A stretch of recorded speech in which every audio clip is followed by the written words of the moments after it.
Staying with Seoul and Pyongyang's joint work on cross-border railways, once they make headway in improving these routes, it could open doors for greater coordination, especially transport projects. Kim Hye-sung helped us gauge the potential of this ongoing inter-Korean collaboration.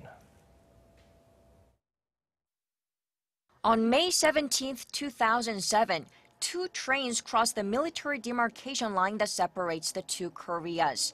They traveled along two railways, the Gyeongui Line in the west and the Donghae Line in the east, in the first trial run since the Korean War.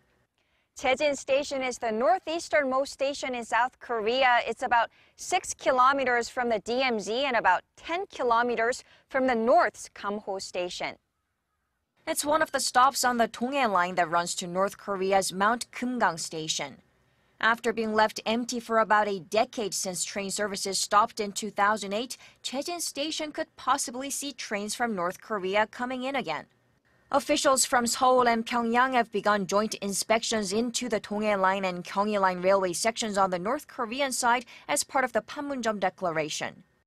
Reconnecting inter-Korean transport links is also part of President Moon Jae-in's new economic roadmap, which aims to connect South Korea with the north via the Donghae Line and Gyeongui Line and connect to Russia, China, and Europe through the Trans-Siberian Railway and Trans-China Railway.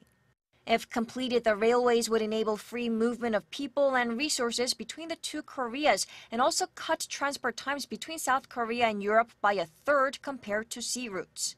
For it to succeed, however, experts say a step-by-step approach and funding is key. It's not just the railways themselves. Electricity and other infrastructure would need to be built in the north. North Korean trains are also mostly outdated and run at a speed of about 30 kilometers an hour. All this improvement requires enormous funding and years of work. With North Korea under UN sanctions, direct global financing is impossible. So in order to find sources of funding, cooperation with the global community would also be needed. Under current UN sanctions, technology transfers or direct economic projects in the north are banned. South Korea's transport ministry says it plans to start restoring the severed sections in the south first, like the section between Jejin and Gangneung on the Donghae Line starting later this year, as a first step towards reconnecting inter-Korean transport. Kim Hye-sung, Arirang News.